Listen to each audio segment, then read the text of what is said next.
Hello everyone, welcome to Monday.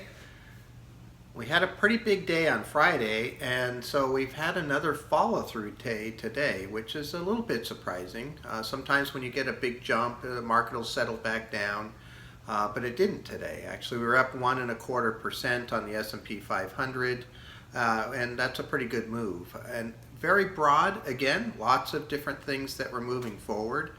I spent a big chunk of the weekend digging through all kinds of different indexes and looking, and I rate everything by, upward motion or sideways or down. This is one of the strongest markets I've seen. The rotation from things that held up well down to things that didn't hold up well during the downturn has been very, very strong. Matter of fact, most of the leadership for the past month has come out of indexes and categories that were down more than the market during the downturn. And so we've seen this really strong motion upward. This is a very strong market.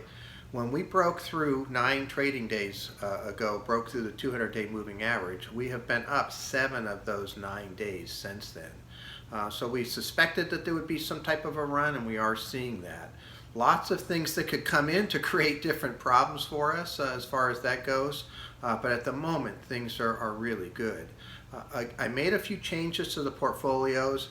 I'm only buying things that did better than the market in the downturn. I really feel like that was a litmus test to show us who might do well in this environment. And those companies that really fell hard, if we have another wave, could again fall hard again.